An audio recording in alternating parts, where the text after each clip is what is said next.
इतनी सारी मशक्कत करने के बाद आप सरकार में जाना नहीं चाह रहे थे। क्या आपको चीफ मिनिस्टरशिप नहीं मिल रही थी, इसके लिए आप सरकार में नहीं जाना चाह रहे थे? ये कारण मान सकते हैं?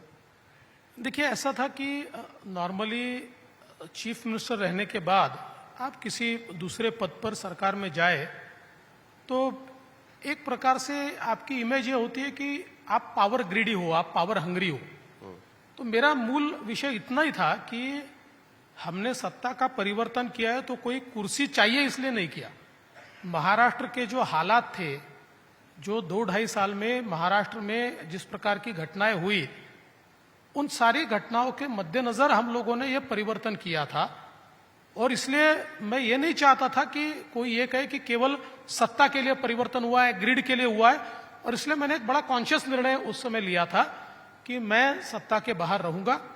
लेकिन जब मेरे नेताओं ने मुझसे बात करके मुझे कहा कि पार्टी के महाराष्ट्र के आप नेता हो, ये सरकार हमको चलानी है और इस सरकार को चलाने में आपके अनुभव की आवश्यकता है, इसलिए हमको ये लगता है कि आपने जाना चाहिए।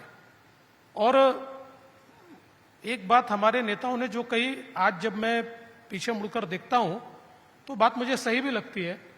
उन्होंने ये कहा कि सरकार बाहर रहकर चलाई नहीं जा सकती और एक्स्ट्रा कॉन्स्टिट्यूशनल अथॉरिटी ये सरकार चलाए तो सरकार ठीक चलती भी नहीं है। और इसलिए उन्होंने मुझे कहा कि आपको अंदर रहना चाहिए। और मेरा मैंडेट आपने जो पूछा, मेरा एक ही मैंडेट है। देखिए, हम सब लोग, चाहे वो हमारे मुख्यमंत्री जी हो या हम लोग हो, हम सब लोग मिलकर एक विकसित भारत का जो विजन प्रधानमंत्री जी ने देखा है, वो विजन महाराष्ट्र के बिना पूरा नहीं हो सकता। अगर भारत को 5 ट्रिलियन इकोनॉमी बनना है तो जब महाराष्ट्र 1 ट्रिलियन बनेगा तभी भारत 5 ट्रिलियन इकोनॉमी बनेगा। तो ये जो विजन है कि देश के अंतिम व्यक्ति तक विकास को पहुंचाना, यही हमारा मैंडेट है। और मेरा एक्स्ट्रा मैंडेट ये है कि हमारे जो मुख्यमंत्री जी है वो अच्छा काम कर रहे हैं और वो यशस्वी हो, इसलिए उनको पूरे तरीके से मदद करना, उनके पीछे खड़ा रहना। मैं पूरी ताकत के साथ हमारे मुख्यमंत्री जी के पीछे खड़ा हूं।